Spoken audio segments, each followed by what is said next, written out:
Now today we will talk about order 16, and you need to know that you need to couple order 16 with section 30 clause B and section 31 and 32 of CPC. So what does section 30 clause B says? It says that court on its own motion or on application of the party issues summons to the persons whose attendance is required either to give evidence or to produce document or such other objects. Section 31 merely says that the provision of section 28, 27 and 29 shall apply to the summons to give evidence or produce a document or other material objects. ठीक है. Section 32 बताता है कि penalty क्या लगेगी in case of default. That is why it is important. Section 32 tells you that the court may compel the attendance of any person whom a summon has been issued under section 30, and for that purpose may issue a warrant for his arrest, attach and sell his property, impose a fine upon him not exceeding 5,000 rupees, and order him to furnish security for his appearance, and in default commit him to civil prison. So without shadow of the doubt, these are stringent provisions. Alright. So couple these provisions with order 16. Order 16 tells you that it deals primarily with summoning and attendance of witness. ठीक है.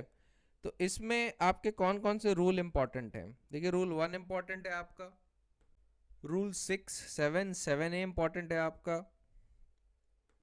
Rule 10 important है आपका, rule 11 important है, rule 12 important है, rule 14, 16, 18 and 19 important है. ठीक है, ये मोस्ट इंपॉर्टेंट रूल्स हैं. ठीक है. फाइनली जो आपका जो इंपॉर्टेंट रूल है ऑर्डर 16 में वो है रूल 20. ये फाइनल वाला है. अब जो रूल 1 है, रूल 1 से शुरू करते हैं. रूल 1 आपको बताता है कि list of witnesses has to be submitted in court at the day which the court may appoint, and in any situation it should be submitted in the courts on a date which is not later than 15 days after the date on which the issues are settled. तो rule 1 के सब rule 1 में ये बात mark कर लीजिएगा that not later than 15 days after the date on which the issues are settled, क्योंकि आपसे पूछा जाएगा. ठीक है. और जो लिस्ट ऑफ विटनेसेस है उसमें क्या लिखा होगा, उस लिस्ट ऑफ विटनेसेस में ये स्पेसिफिकली बताया होगा कि विच persons do you wish to compel attendance of for the purpose of them giving evidence or deposing in the court, and which witnesses you want merely for the purpose of producing a document or other material object. वो list आप क्या करेंगे, court को दे देंगे. इसमें बस main चीज का ध्यान रखिएगा कि इश्यू सेटल होने के बाद की जो 15 दिन है उससे पहले ही आपको लिस्ट ऑफ विटनेसेस देनी है कोर्ट को. It is very important. And when the list of witness has been submitted then you can obtain summons for the purpose of calling such persons inside the court. ठीक है. Fairly easy thing to understand. Sub rule 2 आपको simply ये बताता है कि आप court को purpose बताएंगे that for what reason you want a particular witness to be present in the court. Either you want him for the purpose of giving evidence or to produce a document or a material object. ठीक है. Sub rule 3 of rule 1 tells you that the court may in its judicial discretion can allow a party to compel the attendance of a witness who is not named in the list. उस list में mention नहीं है उसका नाम, उस witness का. उसको भी बुला सकता है अगर जो पार्टी उस विटनेस को बुलाना चाहती है वो कोर्ट को बता देती है कि why was his name not included in the list earlier, और फिर उसका एक sufficient cause देती है for the omission thereof. ठीक है. अगर पार्टी sufficient cause कोर्ट को दिखा देती है कि हम इस विटनेस का नाम इस लिस्ट में प्रीवियसली इसलिए नहीं इंटर कर पाए थे और कोर्ट मान जाता है कि this is a sufficient cause, then in that situation the court in its discretion can summon a person to give evidence or to produce a document who is not named in the list. ठीक है. उसका नाम simply list में mention नहीं है. ये समझ लीजिए। तो आपको किस चीज पे फोकस करना है सब रूल 3 में? इस चीज पे फोकस करना है कि कोर्ट अपने जुडिशियल डिस्क्रेशन में it can permit a party to call by summoning और otherwise any witness whose name does not appear on the list if the party shows sufficient cause for the omission to mention the name of such said witness। ठीक है, जिसको party बुलाना चाहती है। Fairly easy thing to understand. Sub rule 4 क्या बताता है? वो बताता है कि कितने दिन में आप समन्स ऑब्टेन कर सकते हैं कोर्ट से after submitting the list of witness. तो कितने दिन में आप ऑब्टेन कर सकते हैं? 5 दिन में। Mark this period. You can obtain summons for appearance of a particular witness with in 5 days from presenting the list of the witness. ठीक है, ये 5 दिन का पीरियड इंपॉर्टेंट है क्योंकि ये पूछा जाएगा आपसे, सो बी प्रिपेयर्ड फॉर दैट। अब रूल 1A आपको क्या बताता है? रूल 1A आपको सिंपली ये बताता है कि कोई पार्टी विदाउट समन्स किसी भी विटनेस को कोर्ट में खुद ही ला सकती है for the purpose of giving evidence और टू प्रोड्यूस अ डॉक्यूमेंट्स। ठीक है, इसमें भी कुछ कॉम्प्लिकेशंस नहीं है। ये लेट अस सपोज मैं प्लेंटिफ हूं, आप मेरे विटनेस हैं। अब आपको समन्स जाने में देर लगेगी, आप मेरे नेबर हैं, मैं कहता हूं कि आप मेरे ही साथ चलिए और कोर्ट में जाके आप एविडेंस दे दीजिए। ठीक है, तो रूल 1A मुझे अलाउ करता है ऐसा करने के लिए।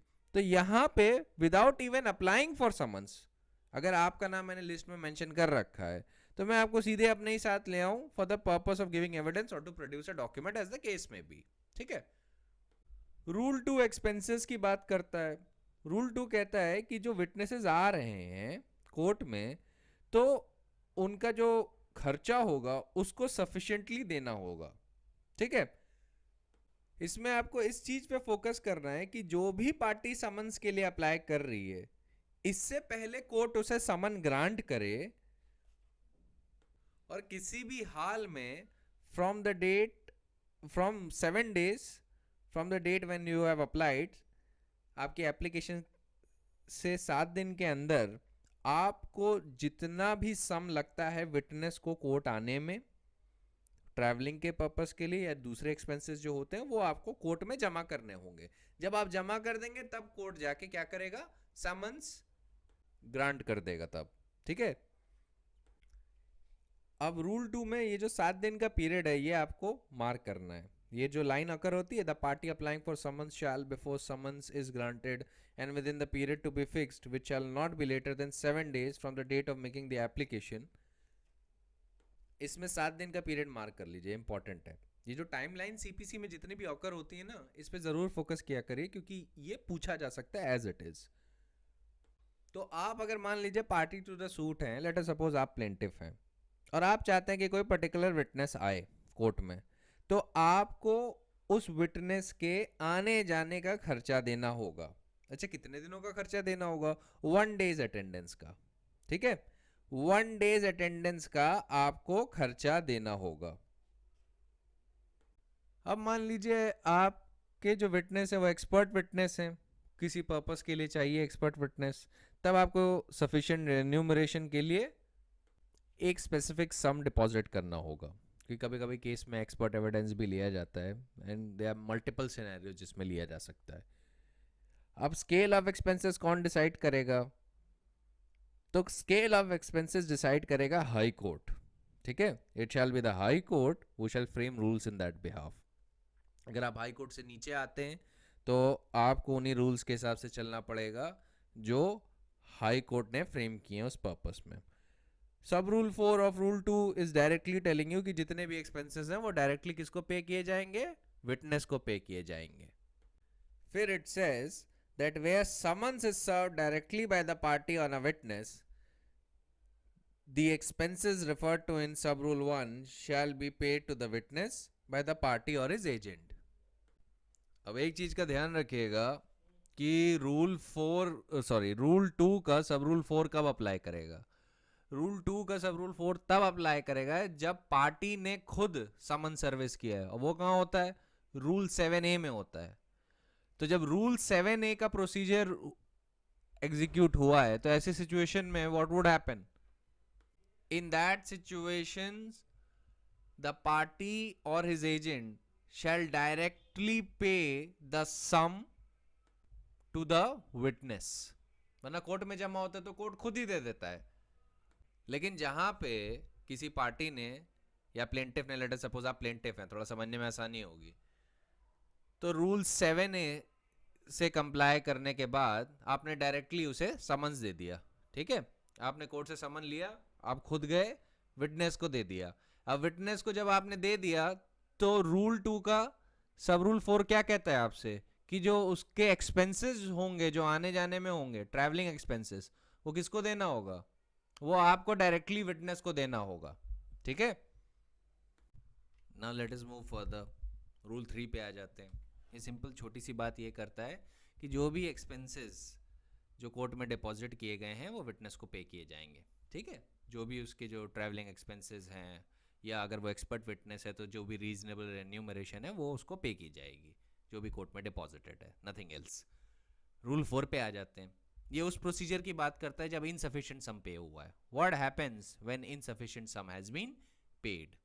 It says where it appears to the court or to such officer as it appoints in that behalf that the sum paid into court is not sufficient to cover expenses or reasonable remuneration.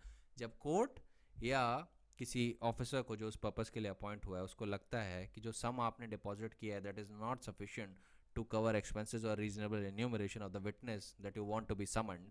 और reasonable remuneration का जो शब्द occur हो रहे हैं, ये याद रखिएगा किस कंटेक्स्ट में ऑकर हो रहे हैं, ये एक्सपर्ट विटनेस के कंटेक्स्ट में ऑकर हो रहे हैं. ठीक है, देन द कोर्ट में direct such further sum to be paid to the person summoned as appears to be necessary on that account. तब एक फर्दर सम आपको डायरेक्ट किया जाएगा कि आप डिपॉजिट करिए. और अगर आप नहीं डिपॉजिट करते, and in case there is a default in payment, the court may order such sum to be levied by attachment and sale of movable property. So mark this, attachment and sale of movable property. ये पहली penalty है जो आपके ऊपर impose हो सकती है of the party obtaining summons. Or the court may discharge the person so summoned without requiring him to give evidence. Court सीधे कह सकता है कि भाई ये जो विटनेस है इनको डिस्चार्ज किया जाता है, आप चले जाइए. विटनेस को बोलेगा कि आप जाइए, आपको कोई एविडेंस देने की जरूरत नहीं. और the court may do both. ठीक है, it may both order such levy and discharge such person of set. So आपको पता है कि जो पेनल्टी जो इम्पोज्ड है ये काफ़ी हैवी है. तब हम आ जाते हैं सब रूल 2 पे ऑफ रूल 4. ये बोलता है expenses of witness detain more than 1 day where it's necessary to detain the person summoned for a longer period than 1 day. जब एक दिन से ज़्यादा उसका डिटेंशन ज़रूरी हो, then the court may from time to time order the party at whose instance he was summoned to pay into court such sum as is sufficient to defray the expenses of his detention for such further period, and in default of such deposit being made may order such sum to be levied by attachment and sale of the movable property, or court may discharge the person so summoned without requiring him to give evidence और मे order both. तो आपको क्या पता चला, जब एक दिन से ज़्यादा उस विटनेस का डिटेंशन ज़रूरी है तो कोर्ट उस पार्टी को ऑर्डर करेगा at whose instance the person was summoned to pay into court such sum as is sufficient to defray the expenses of his detention. कि भाई एक दिन में जब वो एक्स्ट्रा रुक रहा है, एक दिन से ज़्यादा वो एक्स्ट्रा रुक रहा है, मान लीजिए वो दूसरे डिस्ट्रिक्ट से आया है, दूसरे स्टेट से आया है, उसे होटल में रुकना है, तो उसके होटल में रुकने के चार्जेस, उसके खाने पीने के चार्जेस, उसके जो ट्रैवलिंग चार्जेस वो सारे देने होंगे, कोर्ट में डिपॉजिट करने होंगे. और अगर आपने नहीं डिपॉजिट किया तो कंसिक्वेंसेस सेम है. ठीक है, attachment and sale of movable property और द कोर्ट में discharge the person so summoned without requiring him to give evidence, और कोर्ट में ऑर्डर बोथ ऑफ इट. तो इन सारी चीज़ों का ध्यान रखिएगा, इसलिए मैंने रूल 4 बोला था, इंपॉर्टेंट है. जब भी आप summoning and attendance of witness पे आंसर लिख रहे होंगे तो रूल 4 और जो बाकी रूल्स मैंने अभी आपको बताए हैं वो सारे इंपॉर्टेंट होंगे. अब rule 5 is quite procedural in nature. ये बेसिकली कहता है कि every summons for the attendance of the person to give evidence और to produce a document shall specify time and place at which he is required to attend, and also whether his attendance is required for the purpose of giving evidence or he is required to produce a document, or both purpose. and any particular document which the person summoned is called on to produce shall be described in the summons with reasonable accuracy. Basically ये procedural मैंने क्यों कहा, ये procedural इसलिए कि basically ये बात कर रहा है कि समन्स में क्या लिखा होगा, time and place of attendance लिखा होगा, किस कोर्ट में आना है ये लिखा होगा, किस पर्पस के लिए बुलाया गया है, वेदर टू गिव एविडेंस ये लिखा होगा. अगर ये पर्पस ये टू प्रोड्यूस अ डॉक्यूमेंट तो डॉक्यूमेंट भी डिस्क्राइब किया होगा कि भाई इस डॉक्यूमेंट को प्रोड्यूस करने के लिए बुलाया है.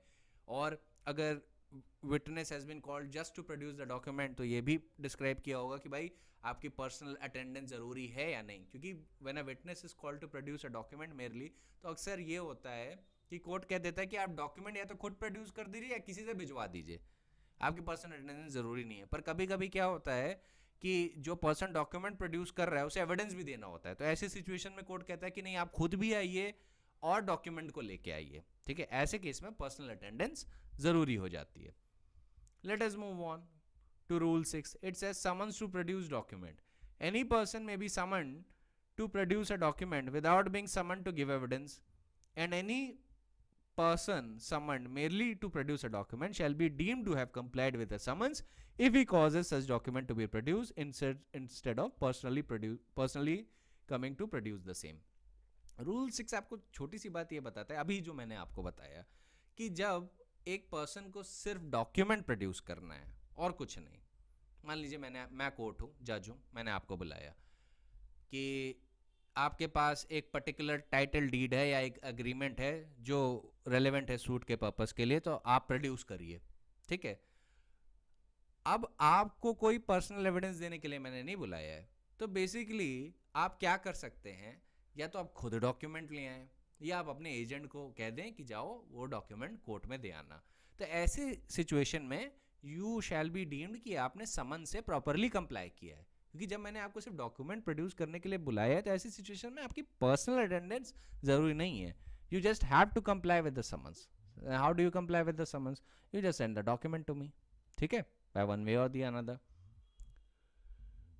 रूल 7 पे आ जाते हैं. Power to require persons present in court to give evidence और टू प्रोड्यूस डॉक्यूमेंट. अब ये उन पर्सन्स की बात हो रही है जो कोर्ट में प्रेजेंट हैं. ठीक, it says any person present in the court may be required by the court to give evidence और to produce any document then and there in his possession or power. मतलब मान लीजिए हम और आप कोर्ट में बैठे हैं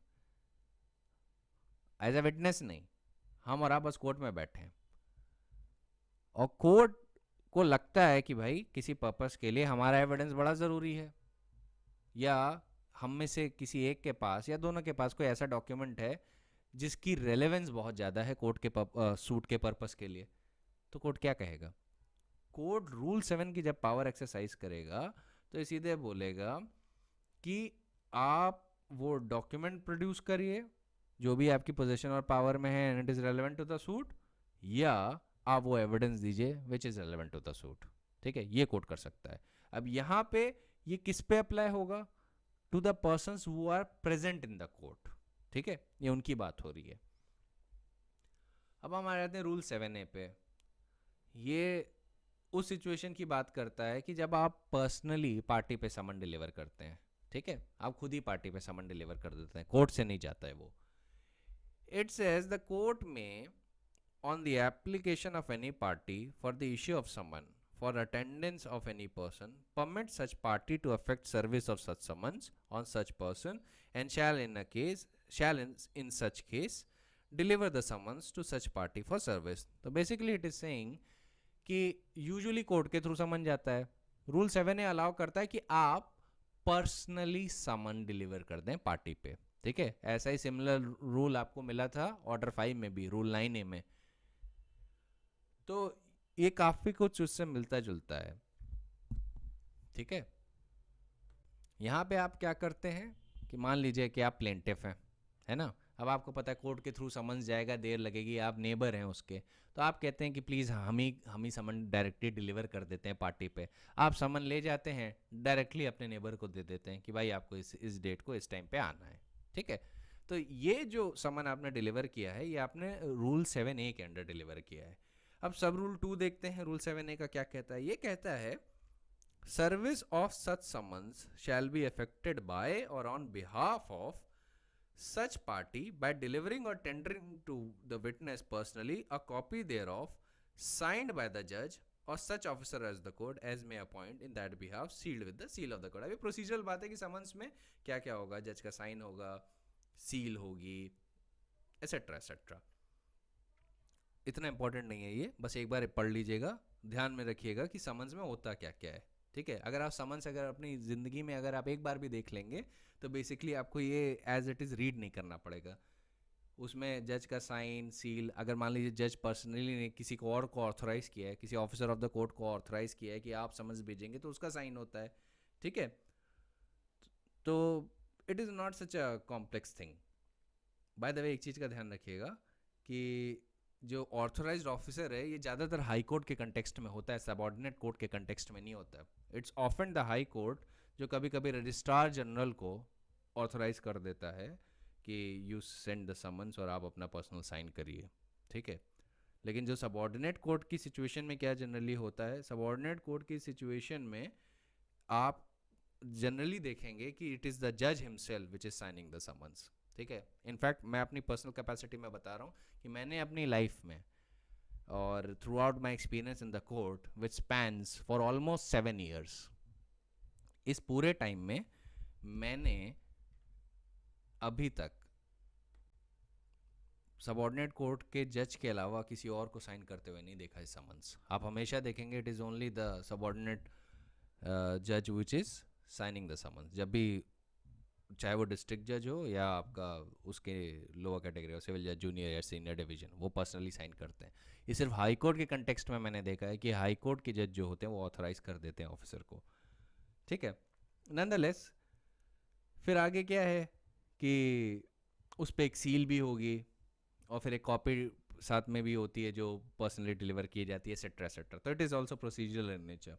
फिर हम आ जाते हैं सब रूल 3 पे ऑफ रूल 7A. ये कहता है the provisions of rule 16 and 18 of order 5 shall apply to a summons personally served under this rule as if the person effecting such service were a serving officer. तो ये आपको याद होना चाहिए कि ऑर्डर 5 का रूल 16 और 18 क्या है.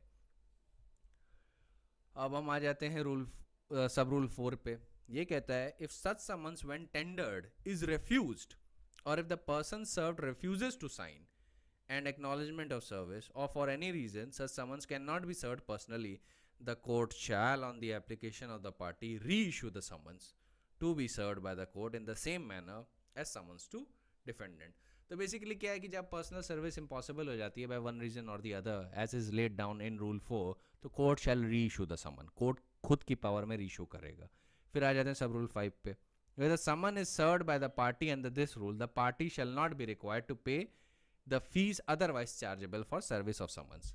बेसिकली यहाँ पे ये बात बोली गई कि देखिए समन्स डिलीवर करने के लिए भी आपको कोर्ट में कुछ फीस जमा करनी होती है. ठीक है, जो डिलीवरी ऑफिसर की फ़ी होती है, और ये रूल्स में प्रिस्क्राइब होता है कि समन्स डिलीवर करने के लिए कितनी फ़ी होगी. तो बेसिकली जब आप खुद ही फ़ी सर्व कर रहे हैं, सॉरी खुद ही समन्स आप सर्व कर रहे हैं, तो आपको वो फ़ी जमा करने की बिल्कुल भी ज़रूरत नहीं पड़ेगी. कॉमन सेंस की बात है, वही आपको सब रूल 5 बता रहा है. अब इसको विटनेस के एक्सपेंसेस से मत कंफ्यूज कर लीजिएगा, वो अलग चीज़ है, वो तो आपको डिपॉजिट करना ही पड़ेगा. ये उस बारे में बात कर रहा है कि जो समन्स को भेजने की जो फ़ी होती है वो आपको नहीं देनी पड़ेगी. बस ये जो विटनेस के एक्सपेंसेस हैं जो आपको देने होते हैं, या अगर एक्सपर्ट विटनेस रीजनेबल रेन्यूमरेशन जो आपको देना होता है वो तो आप देंगे ही देंगे. ठीक है, ये बस इतनी सी बात कर रहा है कि जो आपका जो सर्विस ऑफ समन के लिए जितनी भी फ़ी चार्जेबल होती है या जितना भी सम चार्जेबल होता है वो आपको नहीं पे करनी है. ठीक है, और वो किस लिए नहीं पे करनी, क्योंकि आप ही ने पे कर दिया है. So that is why you don't have to pay for it. अब रूल 8 आपको सिंपल सी वही बात बताता है कि जो समन जो भी सर्व होते हैं accept in the case of rule 7A, वो वैसे ही सर्व होंगे जैसे it would be summons for defendant. ठीक, नथिंग कॉम्प्लिकेटेड इन दैट. आगे बढ़ते हैं. Time for servicing summons. Service shell in all cases be made a sufficient time before the time specified in the summons for the attendance of person summoned to allow him a reasonable time for preparation and for traveling to the place at which his attendance is required. तो मतलब ये M है legislature का in rule 9 कि आप summons काफ़ी पहले deliver कर देंगे और समन्स में भी एडिक्वेट टाइम दिया जाएगा for the witness to appear in the court. तो बेसिकली एम ये है कि इतना टाइम प्रोवाइड करना चाहिए विटनेस को कि वो सफिशेंटली केस प्रिपेयर कर ले और केस प्रिपेयर करने के बाद ट्रैवल करके कोर्ट आए. तो इतना तो टाइम उसे देना पड़ेगा ना. ये थोड़ी ना कि आज समन भेजा और बोला कल आ जाओ, या समन भेजा और बोला कि 2 घंटे बाद आ जाना. ऐसे नहीं होता. आप हमेशा उसे 1 महीना, डिपेंडिंग ऑन द सिनेरियो, 1 महीना या 1.5 महीने का टाइम ज़रूर देते हैं. ऑन एन एवरेज 1 महीने का टाइम मिनिमम दिया जाता है. अब ज़रा आगे बढ़ते हैं. रूल 10 किस सिचुएशन की बात करता है? ये बताता है कि the procedure way the witness fails to comply with the summons. क्या किया जाएगा अगर witness does not comply with the summon? ये किन सिचुएशन पे अप्लाई होगा? जब summons has been given to the witness और उसको सफिशिएंट टाइम दिया गया था to appear and travel to the court and he willfully disobeys his appearance, then the procedure under rule 10 shall be followed. अब पढ़ते हैं सही क्या कहता है. It says where a person to whom a summon has been issued either to attend, to give evidence or to produce a document fails to attend or to produce a document in compliance with such summons, the court A shall, if the certificate of the serving officer has not been verified by affidavit, or if the service of summon has been affected by the party or his agent, or B may, if the certificate of the serving officer has been so verified, examine on oath the serving officer or the party or his agent, as the case may be, who has affected the service, or cause him to be so examined by any court touching the service or non-service of summons. So basically इस inquiry का reason क्या है? इस inquiry का reason बड़ा limited सा है, बस इतना सा कि ये इंक्वायर किया जाएगा कि समन प्रॉपरली सर्व था या नहीं, कि पार्टी के पास समन टाइम से पहुंचा था या नहीं, और अगर उसके पास समन पहुंच गया था प्रॉपरली और उसको सफिशिएंट टाइम दिया गया था, तो ये जो डिसोबीडियंस ऑफ अपीयरेंस है ये विलफुल है या it is for some other reason. और अगर विलफुल डिसोबीडियंस है तब कोर्ट आगे बढ़ेगा. सब रूल 2 कहता है of rule 10 that where the court sees reason to believe that such evidence or production is material and such person has without lawful excuse, बिना किसी lawful बहाने के, failed to attend or to produce the document in compliance with such summons, or has intentionally avoided service, it may issue a proclamation requiring him to attend, to give evidence or to produce a document at the time and place to be named therein, and a copy of such proclamation shall be affixed on outer door to every conspicuous part of the house in which he is ordinarily reside. तो पहले तो proclamation issue करेगा, फिर proclamation की एक copy उनके घर पे चिपका देगा. मतलब पर्सनली जज नहीं जाता ये करने, वो अपने एक ऑफिसर को भेजता है टू डू द सेम. सब rule 3 says in lieu of or at the time of issuing such proclamation or at the time afterwards, the court may in its discretion issue a warrant either with or without bail for the arrest of such person. तो वो क्या कर सकता है इस proclamation के बाद या at the time of issuing such proclamation, it may in its discretion issue a warrant either with or without bail, मतलब बेलेबल वारंट भी हो सकता है, नॉन बेलेबल वारंट भी हो सकता है, for the arrest of such person, and may make an order for the attachment of his property to such amount as he thinks fit, not exceeding the amount of cost of attachment and of any fine which may be imposed under rule 12. अभी rule 12 में आपको amount of fine पता चलेगा. तो basically आपको दो चीज़ें मिलती हैं कि proclamation के लिeu में, मतलब टू बिना proclamation के भी ऐसा हो सकता है, या proclamation के टाइम पे या proclamation के बाद. ठीक है, इन तीनों सिचुएशन में क्या क्या हो सकता है? That the court may issue a warrant either bailable or non-bailable, and it may order for attachment of his property to such amount as it thinks fit, subject to the limit that has been imposed under Rule 12 of CPC. Rule 12 of Order 16 CPC. To be very honest, the limit that has been given under Rule 12 of CPC is laughable. It amounts to just 500 rupees, not exceeding 500 rupees. So basically, cost of attachment and fine which में B imposed, उनको अगर आप दोनों को जोड़ लें तो मोटा मोटा आपका 500 रुपये, उससे थोड़ा ज़्यादा ही लगेगा अगर कॉस्ट ऑफ अटैचमेंट को ऐड करें कि कितना हो सकता है, क्योंकि जो अमाउंट ऑफ फाइन जो दिया गया है रूल 12 में वो 500 रुपये ही है, नॉट एक्सीडिंग 500 रुपये। 500 रुपये मैक्सिमम लिमिट है, अपर लिमिट है। खैर अभी प्रोवाइजो पढ़ लेते हैं, अभी तो हम लोग सिर्फ रूल 10 पे हैं। Proviso to rule 10 says that no court of small cause shall make an order for attachment of immovable property. तो मैं पहले ही आपको बता चुका हूँ, court of small cause immovable property को अटैच नहीं कर सकता, ना उसमें वो टाइटल डिसाइड कर सकता है, एक्सेट्रा एक्सेट्रा। ये सब चीज़ें आप पहले ही जानते हैं, रेस जुडिकाटा से ही बताता चला आ रहा हूँ। रूल 11 पे आ जाता हूँ। It says if witness appears attachment में बी विड्रॉन। क्यों? देखिए पर्पस क्या है इन अटैचमेंट और प्रोक्लेमेशंस का, कि विटनेस आ जाए और अपना एविडेंस दे और अपना डॉक्यूमेंट प्रोड्यूस करे। कोर्ट को कोई मज़ा नहीं आता है कि किसी की लाइफ और लिबर्टी को वो रिस्ट्रेन करे, है ना। अब उसकी जो प्रॉपर्टी है उसको रिस्ट्रेन करने में कोर्ट को अच्छा थोड़ी नहीं लगता है कि हम आपकी प्रॉपर्टी अटैच कर दें या सेल कर दें। No, it doesn't like that. Purpose बस ये है कि वो चाहता है कि विटनेस उसके सामने आए। जब वो नहीं आता और विलफुली डिसोबे करता है, then the court has to compel such appearance. तो कंपेल करता है और कंपल्शन के बाद भी आ जाता है, तब भी कोर्ट के पास ऑप्शन है कि इट में order the withdrawal of such attachment. So rule 11 says, it talks about when the witness appears, the attachment may be withdrawn, where at any time after the attachment of his property such person appears and satisfies the court that a he did not without lawful excuse fail to comply with the summons or intentionally avoided the service. तो पहली चीज कि उसने क्या कहते हैं जानबूझ के जो सर्विस ऑफ समन्स थी उसको अवॉइड नहीं किया, या इंटेंशनली उसने जो उसका अपीयरेंस जिस दिन आना था उसने वो इंटेंशनली ओमिट नहीं किया to appear on that day. जो बी आपको बताएगा। B where he has failed to attend at the time and place named in the proclamation issued under the last preceding rule that he had no notice of such proclamation in time to attend, the court shall direct the property to be released from attachment and shall make such order with cost of attachment as it thinks fit. तो basically rule 11 tells you कि जब witness appear करेगा, वो was summoned, such person appears, और court को वो satisfy कर देता है कि उसने जानबूझ के ही क्या कहते हैं वो जानबूझ के उसने अपना अपीयरेंस एब्सेंट नहीं किया था कोर्ट में, he had a lawful excuse.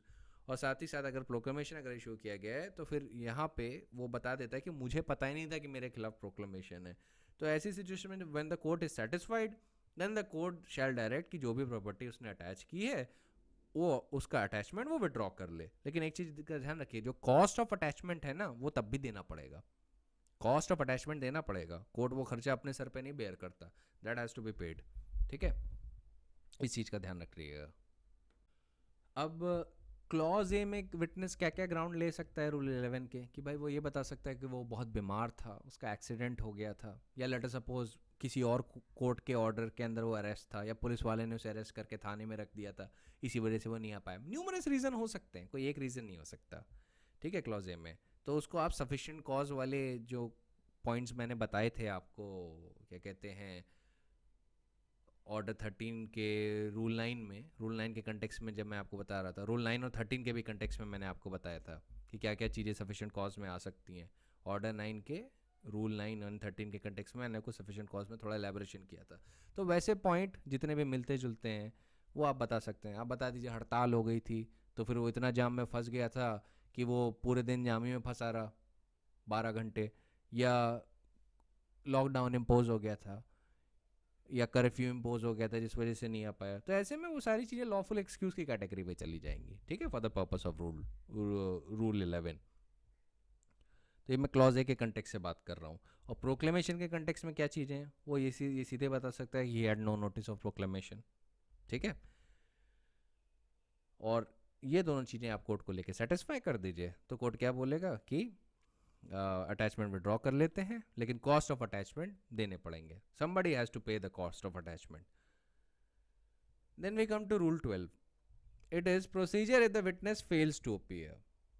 It says that the court may, where such person does not appear or appears but fails to satisfy the court, मतलब पहली चीज़ है कि वो अपीयर ही नहीं करता और दूसरा अपीयर करता है पर कोई लॉफुल एक्सक्यूज नहीं दे पाता, then the court may impose upon him a fine not exceeding 500 rupees. ये मार्क कर लीजिएगा, ये पूछा जाता है प्रीलिम्स में कि 500 रुपये का फाइन इम्पोज कर सकता है, अप टू 500 रुपीज़ का फाइन इम्पोज कर सकता है as a thinks fit, having regard to his condition in life and all the circumstances of the case and may order his property or any part thereof to be attached and sold, or if already attached under Rule 10, to be sold for the purpose of satisfying all cost of attachment together with the amount of said fine. ठीक है, तो मतलब fine का amount, मान लीजिए fine का amount maximum रखा है कोर्ट ने 500 रुपए प्लस कॉस्ट ऑफ अटैचमेंट, उस पर्पस के लिए attach property can also be sold, provided that the person whose attendance is required pays into court the cost and the fine aforesaid, the court shall order the property to be released from attachment. अगर वो cost और fine पे कर देता तो court क्या बोलेगा कि ठीक है, let us release that property. Sub rule 2 पे आ जाते हैं, कहते हैं नॉट विथ स्टैंडिंग, देखिए ओवर राइडिंग क्लॉज है, it is important to read, notwithstanding that the court has not issued the proclamation under sub rule 2 of rule 10, nor issue a warrant, nor order attachment under sub rule 3 of that rule, the court may impose a fine under sub rule 1 of this rule after giving notice to such person to show cause why the fine should not be imposed. मतलब बिना proclamation, बिना warrant issue किए या बिना attachment order किए हुए भी court fine impose कर सकता है उस पर्सन पे who was ordered to appear before the court, but after giving show cause notice. Show cause notice का क्या पर्पस होता है? शो कॉज नोटिस को कहा जाता है हिंदी में कारण बताओ नोटिस, और ऐसी सिचुएशन में आपको कारण बताना होता है कि क्यों आप पे फाइन नहीं इम्पोज करना चाहिए. वो न्यूमरस कारण हो सकते हैं जो आप बना भी सकते हैं, और अगर आप उसमें सेटिस्फाई नहीं कर पाए शो कॉज नोटिस में कोर्ट को, तो फिर क्या होगा? फाइन इम्पोज कर दिया जाएगा. लेकिन शो कॉज नोटिस में सेटिस्फाई कर दिए तो क्या होगा? तो फाइन नहीं इम्पोज किया जाएगा. एक चीज़ का और ध्यान रखिए, जो शो कॉज नोटिस जो दी जाती है, it is just given to comply with the rules of natural justice, that is audi alteram partem. ये सब नेचुरल जस्टिस के कंप्लायंस के लिए होती है show cause notice. Contempt proceedings में भी शो कॉज नोटिस दी जाती है क्योंकि समरी इन नेचर होती है. ये प्रोसीडिंग भी समरी इन नेचर होती है, इसमें कोई इलैबोरेट ट्रायल नहीं होता. रूल 13 पे आ जाते हैं. Mode of attachment. The provision with regard to the attachment and sale of property in execution or a decree shall, so far as they are applicable, be deemed to apply to attachment and a sale under this order, as if the person whose property so attached were a judgment debtor. तो attachment के जो जितने भी rules दिए हुए हैं वो apply करेंगे ऐसे जैसे कि जो विटनेस जिसको समन किया गया था, जो पर्सन उस प्रॉपर्टी सो अटैच वर अ जजमेंट डेप्टर. अब मैं आपको एक चीज़ बता देता हूँ, एक्सप्रेशन पर्सन क्यों यूज़ किया जा रहा है और मैं एक्सप्रेशन विटनेस क्यों यूज़ कर रहा हूँ. मैं एक्सप्रेशन विटनेस यूज़ कर रहा हूँ आपको समझाने के लिए, लेकिन legally speaking a person does not become a witness until and unless he appears in the court and deposes, है ना. तभी जो बेयर एक्ट है वो जो जिन शब्दों का यूज़ कर रही है वो अ पर्सन बोल रही है. जब विटनेस नहीं आया है तो क्या बोल रही है कि वो पर्सन नहीं आया तो क्या करेंगे, वो पर्सन नहीं आया तो क्या करेंगे. देखिए टेक्निकली स्पीकिंग, टेक्निकलिटीज पे भी लेजिस्लेचर क्लियर रहता है कि a person does not become an actual witness until and unless he deposes in the court, है ना. तो जब तक वो कोर्ट में आता नहीं है, डिपोज करता नहीं है, तब तक वो विटनेस कहाँ से हो गया. दैट इज वाई ये बोला जाता है कि सच पर्सन का एक्सप्रेशन यूज कर रहा है लेजिस्लेचर, बट टाइटल हेड में अक्सर विटनेस की बात कर रहा है, वो टाइटल में विटनेस बोल देता है. तो मैं जो शब्द यूज़ कर रहा हूँ ना विटनेस, ये आपको समझाने के लिए यूज़ कर रहा हूँ जिससे आपको समझ में आए, क्योंकि अगर मैं लीगल प्योरिटन हो गया तो हो सकता है आपको शायद ना समझ में आए. That is why I have to keep my expressions a bit loose in these scenarios. तो ध्यान रखिएगा, इसीलिए मैंने आपको डिफरेंस बता दिया कि why the legislature is using the expression the person but I am using the expression the witness. ठीक है, so just be clear on that thing. Rule 11 में भी देखेंगे तो रूल 11 का जो टाइटल है कहता है if the witness appears, but जब आप मेन सेक्शन को रीड करते हैं तो वो कहता है where at any time after the attachment of his property such person appears. ठीक है, सच पर्सन अपीयर्स. क्यों उसने वो एक्सप्रेशन यूज़ किया लेजिस्लेचर ने? वो एक्सप्रेशन सिर्फ इसलिए यूज़ किया गया है क्योंकि legally speaking a person does not become an actual witness जब तक वो कोर्ट में आके ही until and unless he deposes in the court, or if he was a witness to produce a document, then until and unless he produces that document, तब तक वो witness नहीं बनेगा. ठीक है, तभी legislature is being a legal puritan here and telling and using the expression such person. तो बस इस बात का ध्यान रखिएगा, सिर्फ बताने के लिए मैं बोल रहा हूँ. फिर आता हूँ रूल 14 पे. कोर्ट में of its own accord summons as a witness strangers to the suit. अब ये कहते हैं subject to the provision of CPC as to attendance and appearance or to any law for the time and subject to any law for the time being in force, where the court at any time thinks it's necessary to examine any person, including a party to the suit, and not called as a witness by the party to the suit, court may of its own motion cause such person to be summoned as a witness to give evidence or to produce any document in his possession on a day to be appointed, and may examine him as a witness or require him to produce such document. Now rule 14 आपको simply इतनी सी बात समझा रहा है कि अगर कोई person stranger to the suit है या कोई पर्सन ऐसा है who is not a witness, who is not presented as a witness by a party, ठीक है, तो ऐसी सिचुएशन में कोर्ट चाहे तो उसको समन करके एग्जामिन कर सकता है, या अगर he wants that this particular person must produce certain documents, तो सीधे वो बोल सकता है कि I believe that certain documents are in your possession or power, you produce it before me, ठीक है. और ये उन पर्सन्स की बात हो रही है who are not presented as a witness by a party to the suit. So basically they are strangers to the suit, ठीक है. अब ये कोई भी हो सकता है, अब ये एजेंट हो सकता है जो पार्टीज को असिस्ट हो सकता है, कर रहा हो पार्टी टू द सूट को, अब डिपेंड्स, हो सकता है प्लेंटिफ हो, प्लेंटिफ का एजेंट हो सकता है डिफेंडेंट का एजेंट हो, डिपेंडिंग ऑन द सिचुएशन, पर उसका नाम कहीं लिस्ट ऑफ विटनेस में नहीं है, ठीक है. एक इलस्ट्रेशन के सेक के लिए बता रहा हूँ, उस एजेंट का नाम as a list of witness में कहीं नहीं है. कोर्ट को लगता है कि सूट के पर्पस के लिए इस एजेंट का एग्जामिनेशन बड़ा ज़रूरी है, तो वो उस एजेंट को समन भी कर सकता है, अगर मान लीजिए कोर्ट में नहीं तो समन कर सकता है, और अगर कोर्ट में उसे एग्जामिन कर सकता है, he can summon him and examine him.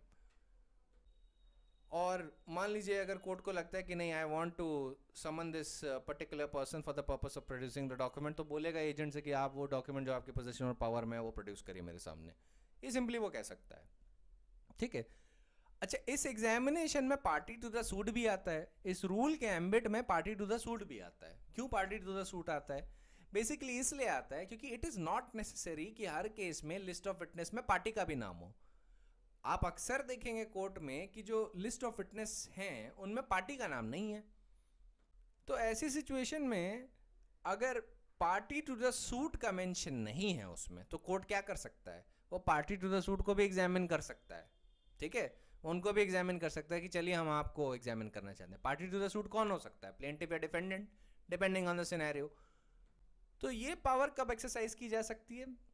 This can be exercised whenever the court deems it necessary. और कोर्ट को कब लगेगा ये नेसेसरी है? जब इंटरेस्ट ऑफ जस्टिस डिमांड करेंगे, ठीक है. So this power is sort of akin to section 311 of the CrPC, बड़ी मिलती जुलती है उससे. सीपीसी के पर्पस के लिए रूल 14 जो है वो 151 से रीड किया जाता है. और जब हम लोग चाहते हैं एज एडवोकेट्स कि कोर्ट अपनी ये पावर एक्सरसाइज करे, of course court suo motu exercise कर सकता है पर अक्सर करता नहीं है, तो बेसिकली हम लोग कोर्ट को एक एप्लीकेशन लिखते हैं ऑर्डर 16 के रूल 14 में कि कोर्ट अपनी सू मोटो पावर एक्सरसाइज कर रहे हैं अंडर रूल 14, ठीक है. वो हम अपने बिहाफ पे नहीं कर रहे होते, हम सीधे कोर्ट को कह रहे होते हैं by the way of an application that please exercise this power and summon or and examine this particular person or order him to produce a particular document, ठीक है. ऐसी सिचुएशन होती है. अब हम आगे चलते हैं रूल 15 पे. Rule 15 talks about duty of the person summon to give evidence और प्रोड्यूस डॉक्यूमेंट्स. अब ये कहता है whoever is summoned to appear and give evidence in a suit shall attend at the time and place named in summons for that purpose, and whoever is summoned to produce a document shall either attend to produce it or cause to be produced at such time or place. अब ये तो आप सुनते ही आ रहे हैं, मुझे नहीं लगता इस बेसिक इंग्लिश में मुझे कुछ इलेबोरेट करने की ज़रूरत है, बट फिर भी अगर आपको ना समझ में आए तो पूछ लीजिएगा, because this is so basic. इसको फर्दर ब्रेक डाउन करने में हो सकता है अननेसेसरी कॉम्प्लिकेशंस अराइज कर जाएं, क्योंकि रूल 15 सिंपल है. ये सिंपली ये बोल रहा है कि भाई उन पर्सन्स की ड्यूटी क्या है, कि भाई अगर आप विटनेस हैं, आपको पर्सनली एग्जांपल बना के यूज़ कर रहा हूँ कि आप विटनेस हैं, हमने आपको एविडेंस देने के लिए बुलाया किसी पर्टिकुलर पॉइंट पे, तो आपकी ड्यूटी क्या है, उस टाइम और प्लेस में आप अटेंड करें, अपना एविडेंस दे जाएं, ठीक है. एविडेंस देने के बाद अगर आपको मैंने समन किया है टू प्रोड्यूस अ डॉक्यूमेंट, तो आपकी ड्यूटी क्या है, either you personally produce the document or cause it to be produced, simple as that. किस डेट पे, at the date and time that is mentioned in the summons, और उस place पे obviously date time and place पूरी चीज़ों से आपका complete compliance होना चाहिए. ये नहीं कि आपने उस डेट और टाइम पे डॉक्यूमेंट तो पहुंचा दिया पर दूसरी प्लेस पे पहुंचाया, तब सफिशिएंट कंप्लायंस नहीं होगा. सफिशिएंट कंप्लायंस तभी होगा when time and place of the summons coincide. ठीक है, दोनों एक साथ हैं. To give you an illustration, although I don't think I need to give an illustration, पर फिर भी दे देता हूँ just in case अगर आपको इसको समझने में दिक्कत हो रही हो. कि मान लीजिए मैं कोर्ट हूँ, ठीक, आई एम द जज ऑफ दैट पर्टिकुलर कोर्ट, और मैंने आपको बोला है कि 26 तारीख को रोहिणी कोर्ट में 26 नवंबर 2021 को रोहिणी कोर्ट में आप ये पर्टिकुलर डॉक्यूमेंट X डिलीवर करिएगा. आप 26 नवंबर 2021 में डॉक्यूमेंट डिलीवर करते हैं, सेम टाइम पे करते हैं जो टाइम समन्स में मेंशन्ड है, पर कहाँ पे? 30 हज़ारी कोर्ट में या साकेत कोर्ट में. क्या सफिशिएंट कंप्लायंस होगा समन्स का? Obviously not. सिमिलरली अगर आपको मैंने किसी टाइम एंड प्लेस पे एविडेंस देने को बुलाया है, let us suppose I called you at 3:30 PM on 26 नवंबर 2021. आप अपीयर होते हैं 26 नवंबर 2021 पे एट 3:30 AM. क्या सफिशिएंट कंप्लायंस होगा समन से? Obviously not. कोर्ट बंद होगा उस वक्त, है ना. हमने आपको दोपहर के 3:30 बजे बुलाया और रात के 3 बजे पहुंच गए, रात के 3:30 बजे पहुंच गए, है ना. So that won't be called a sufficient compliance. Sufficient compliance तब होगा जब टाइम एंड प्लेस और इनफैक्ट डेट भी, वो सारी चीज़ें कोइंसाइड करती हैं. जैसा कि समन्स में लिखा है उसको लेटर और स्पिरिट में आपको फॉलो करना है, तो वो आपकी ड्यूटी है. बुलाया गया है टू गिव एविडेंस, तो उस डेट टाइम प्लेस पे आप अपीयर होके वो एविडेंस दीजिए. अगर बुलाया गया है टू डिलीवर अ डॉक्यूमेंट, तो पर्सनली प्रोड्यूस कर दीजिए या cause it to be produce at that particular time and place. ठीक है. रूल 16 बताता है व्हेन द विटनेस में depart. It says a person so summoned and attending shall, unless the court otherwise directs, attend at such hearing until the suit has been disposed of. तो जिस witness को समन किया गया है वो उस हियरिंग पे अटेंड करेगा till the suit has been dispose of, जब तक सूट डिस्पोज ऑफ नहीं हो जाता, मतलब ट्रायल कंक्लूड नहीं हो जाता, जजमेंट वजमेंट नहीं आ जाता. सब रूल 2 कहता है कि on the application of either party and the payment through court of all necessary expense, the court may require any person so summoned and attending to furnish security at the next or any other hearing, or until the suit is disposed of, and in default of furnishing the security may order him to be detained in the civil prison. ये थोड़ा strict है, इसको भी mark कर लीजिएगा, important है. तो basically जो भी विटनेस समन किया गया है एंड ही इज अटेंडिंग, वो जब जब कोर्ट बुलाएगा उसे अटेंड करना होगा until the suit has been disposed of. और in the case of application by either party, और जब and also इसके साथ एक और चीज़ coupled होनी चाहिए, that the payment should be made through court for all the necessary expenses of this witnesses, then the court may require that the person so summoned shall attend and furnish a security to attend at the next or such subsequent hearing at the court may thinks fit, and in default of furnishing such security order him to be detained in civil prison. अब ये थोड़ा strict provision है, practically ये देखने को नहीं मिलता, ठीक है, पर ये पावर कोर्ट के पास अवेलेबल है. So far I have not seen court exercising the power under rule 16. It lies dormant but the power nonetheless is with the court. ये कब एक्सरसाइज करेगा, किन सिचुएशंस में? जब विटनेस ऐसा है जो भाग सकता है, ठीक है, जो विटनेस ऐसा है जो यूजुअली कोर्ट से प्रॉपरली कंप्लाई नहीं करता, कोर्ट के ऑर्डर से प्रॉपरली कंप्लाई नहीं करता. मान लीजिए कोर्ट ने समन दिया और वो विलफुल डिसोबीडियंस करना बहुत पसंद करता है और अक्सर विलफुल डिसोबे करता है, तो ऐसी सिचुएशन में court for the interest of justice security demand कर सकता है. लेकिन कब? When there is an application of the party, either party, और सम पे कर दिया गया है कोर्ट में for all the necessary expenses of such witness. तब कोर्ट कहेगा कि देखिए भाई, आपके एक्सपेंसेस के लिए एक सम हमारे पास डिपॉजिट कर दिया गया है और फैक्ट्स एंड सर्कमस्टेंसेस ऐसे हैं कि आपसे सिक्योरिटी लेनी जरूरी है क्योंकि आप विलफुल वायलेशन बहुत करते हैं. तो ऐसी सिचुएशन में कोर्ट को फिर कोई रीजन नहीं लगता है कि हम क्यों ना इनसे सिक्योरिटी लें. यूजुअली कोर्ट ये पावर नहीं एक्सरसाइज करता, लेकिन तब करता है where the interest of justice so demands. ठीक है, इसके लिए क्या कंडीशंस फुलफिल होनी होंगी? Application of the party, either party, and payment into the court of all necessary expenses of such witness। ठीक है, ये रीजनेबल एक्सपेंसेस होंगे, और जब ये रीजनेबल एक्सपेंसेस डिपॉजिट हो जाते हैं तो कोर्ट कहेगा विटनेस से कि okay you furnish the security for your appearance, and if you don't then I will commit you to civil prison. ठीक है, सिविल प्रिजन में commission the person shall be committed, not in criminal prison. Criminal prison में यहाँ पे committed नहीं होता। ठीक है, कमिटेड का मतलब बेसिकली मैं लीगल टर्म यूज़ कर रहा हूँ यहाँ पे, मतलब he will be lodged in civil prison. Civil prison में डाल दिया जाएगा, क्रिमिनल जेल में नहीं, पर क्रिमिनल प्रिजन में नहीं डाला जाएगा, याद रखिएगा।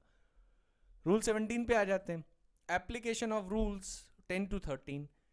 The provision of rules 10 to 13 shall, so far as they are applicable, be deemed to apply on the persons who, having attended in compliance with the summons, departs without lawful excuse in contravention to Rule 16। Rule 17 किन situation की बात कर रहा है कि ये सारे rules कब अप्लाई करेंगे? तब जब विटनेस आ तो गया है पर बिना लॉफुल कारण के डिपार्ट कर जाता है। अब देखिए मैं ऐसी सिचुएशन समझाता हूँ through the way of illustration.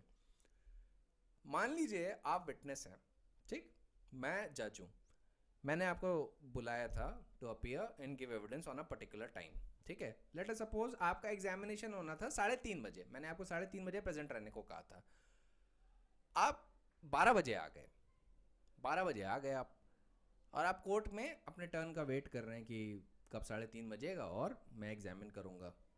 Around 1:30 बजे आप सोचते हैं कि हो सकता है आज केस की सुनवाई ना हो, और आप वहाँ से चले जाते हैं। यू आर अ विटनेस, 3:30 बजे मैंने बुलाया था, आप आए 12 बजे और 1:30 बजे आप चले गए। तो ऐसी सिचुएशन में क्या होगा? ऐसी सिचुएशन में वैसी ही कंडीशन होगी आपकी जैसे कि आप ना आए हो। ठीक है, because it was not lawful for you to depart at that time। ठीक है, it was not lawful for you to depart at that time। तो ऐसे में आप पे वही पेनल्टीज अप्लाई होंगी as if you have wilfully disobeyed the summon. ठीक है, लेकिन मान लीजिए आप आ तो पहले गए हो, लेकिन आपको तभी एक कॉल आती है कि एक इमरजेंसी की सिचुएशन है और आपको इमीडिएटली वहां पे पहुंचना होगा। लेट अस सपोज आप फैमिली मेम्बर की तबीयत बहुत ख़राब हो गई और इमीडिएटली आपको घर से फ़ोन आया कि जल्दी आइए, तो आप कोर्ट से रश कर जाते हैं कि भाई देखें कि घर पे क्या हुआ है। तो ऐसी सिचुएशन में you have a lawful excuse, यहाँ पे you won't be subject to penalty. ठीक है, यहाँ पे आप पे पेनल्टी नहीं अप्लाई होगी। But barring these circumstances where you have lawful excuse, जब तक आप के लिए लॉफुल नहीं होता डिपार्ट करना, तब तक आप डिपार्ट नहीं करेंगे। आपको 3:30 बजे एग्जामिनेशन होना था for the sake of our illustration, 3:30 बजे, अब आए 12 बजे और 1:30 बजे चले गए। That won't be sufficient compliance with the summon. फिर कोर्ट ये नहीं सुनेगा कि आप फिर आप बोले कि सर मैं तो आया तो था, क्या कहते हैं 12 बजे ही आ गया था, 1:30 बजे चला गया था, मेरा कोई एग्जामिनेशन ही नहीं होगा। जज बोलेगा कि 3:30 बजे आपको बुलाया था, 12 बजे आए ही क्यों, है ना। ये सारी चीज़ें सेक ऑफ इलस्ट्रेशन के लिए बता रहा हूँ, इसको लिटरली मत ले लीजिएगा, ये समझाने के लिए, क्योंकि समन्स में अलग अलग टाइम है। ये मत सोचिएगा कि विटनेस के एग्जामिनेशन का टाइम 3:30 बजे ही फिक्स किया जाता है, यूजुअली नॉट। कभी कभी 9 बजे भी बुला लिया जाता है, 10 बजे बुला लिया जाता है, 11 बजे बुला लिया जाता है, डिपेंडिंग ऑन द सिनेरियो। अब आ जाते हैं रूल 18 पे, procedure way the witness apprehended cannot give evidence और produce a document. It says where any person arrested under a warrant is brought before the court in custody and cannot, owing to the absence of the parties or any of them, give evidence or produce the document which he has been summoned to give or produce, the court may require him to give reasonable bail or other security for his appearance at such time and place as it thinks fit, or such other security for his appearance at such time and place as he thinks fit, and on such bail or security being given may release him, and in default of his giving such bail or security may order him to be detained in civil prison। Basically उस situation के लिए कि the witness has been apprehended but he cannot give evidence or produce a particular document, तो court ऐसी situation में उससे security ले सकता है, और सिक्योरिटी अगर वो नहीं देता है then the court will do what, may commit him to civil prison। अब ये भी extraordinary power है, practically मैंने एक्सरसाइज होते हुए देखी नहीं है, but this power is yet available with the court, ये अवेलेबल है कोर्ट के पास। तो इन सारी सिचुएशन को लेके आपके पास आपको अवेयर रहना है कि ये सारी पावर्स कोर्ट के पास है. सी procedural law is all about the powers of the जजेस एंड व्हाट द जजेस एंड कोर्ट्स कैन डू. ठीक है, और what the parties to the suit can do. तो प्रोसीजरल लॉ में आपको बहुत चीज़ें पता चलती हैं कि कोर्ट क्या क्या कर सकता है और कब कब कर सकता है, या पार्टीज क्या क्या कर सकती हैं और कब कब कर सकती हैं. तो ये बेसिकली बड़े इंपॉर्टेंट होते हैं जानकारी के पर्पस के लिए कि आपके पास क्या क्या पावर्स अवेलेबल हैं और क्या क्या पावर्स अवेलेबल नहीं हैं. अब देखिए रूल 18 कब एक्सरसाइज होगा, where the interest of justice so demands, ex debito justitiae ही ये पावर एक्सरसाइज की जाएगी. अब रूल 19 पे आ जाते हैं. रूल 19 को मार्क कर लीजिए मोस्ट इंपॉर्टेंट अंडर ऑर्डर 16. ये पूछा जाएगा प्रीलिम्स में. ठीक है, अगर आपके पास बिल्कुल भी टाइम नहीं है पूरा ऑर्डर 16 पढ़ने का और आप सिर्फ 5 रूल पढ़ सकते हैं, तो मैं आपको बोलूंगा रूल 19, रूल 1, रूल 10 और रूल 12 पढ़िए. ठीक है, रूल 11 और 12 पढ़िए. यही रूल्स पढ़ लीजिए, इतने से सफिशिएंट हो जाएगा. पर अगर आपके पास टाइम है तो पूरी चीज़ पढ़ा करिए, कभी आधा अधूरा नहीं पढ़ा जाता. रूल 19 कहता है, वैसे मैं अक्सर ऑर्डर 5 के पॉइंट ऑफ व्यू से एक बार कंपैरिजन के लिए मैं पढ़ ही चुका हूँ, पर मैं फिर पढ़ देता हूँ कि no one shall be order to attend in person to give evidence unless he resides a within the local limits of court's ordinary original jurisdiction, मतलब उसकी टेरिटोरियल ज्यूरिसडिक्शन की लिमिट में आता है, या B without such limits but at a place less than 100 or where there is a railway or steamer communication or other established public conveyance for 5/6 of the distance between the place where he resides and the place where the court is situated less than 500 kilometer distance from the courthouse. 500 kilometre की limit, आपको limits का ध्यान रखना है. ठीक है, limits का ध्यान रखना चाहिए, 100 to 500 किलोमीटर्स. ऑलराइट, और ये 500 किलोमीटर्स वाला क्लॉज कब अप्लाई होगा, when there is a where there is a means of public communication between the place of residence and the courthouse. A proviso क्या कहता है, whether transport by air is available between the two places mentioned in the rule and the witness is paid fare by air, then he may be ordered to attend in person. अगर मान लीजिए आप दिल्ली में, witness आपका लखनऊ में, आपने 2,500 का उसका एयर टिकट का पेमेंट कर दिया कि भाई आप एयर प्लेन से आ जाओ, then the court will say okay, order him to appear through that method. ये भी हो सकता है. तो फिर you don't need to be confined to railway or steamer communication only. Rule 20 क्या कहता है, consequence of refusal of the party to give evidence when called on by the court. अच्छा, मैं हमेशा एक एम करता हूँ कि जो जितने भी ऐसे provisions होते हैं जहाँ पे court has the power to pronounce a judgment in case of default, वो ज़रूर ध्यान में रखना चाहिए. ठीक है, तो ये Rule 20 भी उन्हीं provisions में से आता है. ये कहता है where a party to the suit present in the court refuses without lawful excuse when required by the court to give evidence or to produce any document then and there in his possession or power, the court may pronounce the judgment against him or make such an order in relation to the suit as it thinks fit. ये कह रहा है कि जब कोई person party to the suit है, ठीक है, चाहे वो प्लेंटिव हो या डिफेंडेंट हो, where any party to the suit present in court refuses बिना किसी लॉफुल एक्सक्यूज के टू गिव एविडेंस और टू प्रोड्यूस अ डॉक्यूमेंट जो उसकी पोजीशन और पावर में, तो कोर्ट के पास पावर है that it may pronounce judgment against him or make such order in relation to him as it thinks fit. मतलब ये जो सच ऑर्डर वाली बात है, ये कॉस्ट में इसमें आ सकता है या कोर्ट एडजर्न कर सकता है for a long period. That depends on the scenario. It is a very wide term, but basically it is an enabling provision. ये क्या है, इनेबलिंग प्रोविजन है कि जहां पे पार्टी टू द सूट कौन है, प्लेंटिफ या defendant, he is present in the court and refuses without lawful excuse to give evidence or to produce a document, then court may pronounce judgment against him. ये power court के पास available है. Party to the suit को witness से confuse मत कर लीजिएगा. Rule 20 apply करता है पार्टी पे. अगर let us suppose if a person has been summoned as a witness, he refuses to produce a document, तो he would be subject to penalty. But ऐसा नहीं होगा कि कोर्ट जजमेंट मान लीजिए किसी पार्टी टू द सूट के खिलाफ प्रोनाउंस कर देगा merely because a witness has done something or the other. Only the witness would be subject to penalty. Now that may be attachment and sale of his property worth 500 rupees, etc. etc. लेकिन जो rule 20 है किस पे apply होता है, where any party to the suit is present in court and refuses without lawful excuse to give evidence or to produce a document, तब court के पास एक इनेबलिंग पावर है that if it so wants, और लगता है कि stage पे कि it can, then it may pronounce a judgment against him. ठीक है. और अगर उसे लगता है कि नहीं, the stage is not set for pronouncing judgment as of yet, then it may make such other order as it thinks fit. ठीक है. रूल 21 कहता है रूल्स एज टू विटनेस में apply rule as a witness to apply to party summoned. Where any party to the suit is required to give evidence or to produce a document, the provision as to witness shall apply to him, so they are applicable. मतलब when the party to the suit is required to give evidence, मतलब उसको बुलाया गया है to give evidence or to produce a particular document, तो उन पे जितने भी provision हैं जो witness से relate करते हैं वो उन पे भी applicable होंगे. Alright. तो अब आपका ऑर्डर 16 पूरी तरीके से कंप्लीट हो गया. ऑर्डर 16 है आपका जो है वो अटेंडेंस ऑफ विटनेस कन्फाइंड और डिटेन इन प्रिजन्स के लिए, ये आप खुद भी देख सकते हैं. इसमें रूल 4, ऑर्डर 16A में रूल 4 और रूल 5 आप पढ़ लीजिएगा. ठीक है, वो आप पूरी तरीके से खुद भी पढ़ सकते हैं. वे रूल 5 में officer in charge of prison in certain situations में abstain from carrying out the order of the court to produce a particular witness from prisons. वैसे ही रूल 4 उन सिचुएशंस की बात करता है where the state government has excluded certain persons who are detained or confined in prisons to appear and give evidence. ठीक है.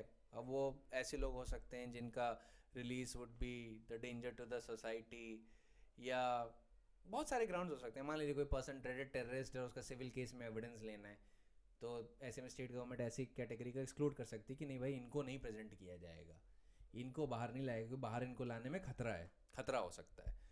तो याद रखिएगा कि ऑपरेशन उस रूल का क्या है. Rule 16A. रूल 16A कभी भी पूछा नहीं जाता, कभी भी नहीं पूछा जाता, लेकिन फिर भी ये आप हमेशा एफर्ट डाला करिए कि आज तक नहीं पूछा गया है का मतलब ये नहीं कि आगे नहीं पूछा जा सकता है. मैं तो हमेशा आपको बोलूँगा कि प्रोसीजर की समझ तभी हो सकती है जब आप सारे के सारे प्रोविजंस पढ़ लें और ध्यान में रखें. ठीक है. अब सबसे अच्छी बात ये है कि सीपीसी में जो काफ़ी प्रोविजंस ऐसे हैं जो बेयर एक्ट लेवल पे ही आपको जानने हैं, उससे ज़्यादा नहीं. कंसेप्चुअल वाली जितनी भी बात होती हैं वो मैं कंप्लीट करवा ही चुका हूँ आपकी. तो वापस 16A पे आ जाते हैं. उसका रूल 4 और 5 आप देख लीजिएगा और रूल 2 देख लीजिएगा. That would be enough for you. इससे ज़्यादा आपको कुछ नहीं करना है. हाँ, एक शॉर्ट चीज़ और बता देता हूँ रूल 16A के कंटेक्स्ट में. अब मान लीजिए ऐसी कैटेगरी है जहाँ पे उस पर्सन को लाया नहीं जा सकता कोर्ट में, तो कोर्ट क्या करेगा? क्या कोर्ट हेल्पलेस है? नहीं. कोर्ट ऐसे सिचुएशन में कमीशन अपॉइंट कर देगा. कमीशन कहाँ अपॉइंट करेगा? ऑर्डर 26 में. कहते जाइए हम वहाँ पे जाके उसको एग्जामिन कर लीजिए. कमीशन में आपको बता ही चुका हूँ. तो अब ये सारी चीज़ें थी which dealt with attendance of witness. ठीक है. आपको ऑर्डर 16 पे मोइन ध्यान देना है, 16A पे नहीं. 16A पे मैंने आपको एज अ होमवर्क दिया है. 16 में जो रूल्स आपको मार्क करवाए हैं वो उन पे ध्यान दीजिएगा. इसमें बेयर एक्ट की ही रीडिंग है, इससे ज़्यादा नहीं है. ऑर्डर 5 में भी बेयर एक्ट की ही रीडिंग है, उससे ज़्यादा नहीं है. तो आपको इसको ध्यान से पढ़ना है. ठीक है. और ये ध्यान रखना है कि आप बेसिकली ये जितने भी रूल्स मेंशन किए गए हैं उनको समझें. ठीक है. So that is it for today. I would see you tomorrow.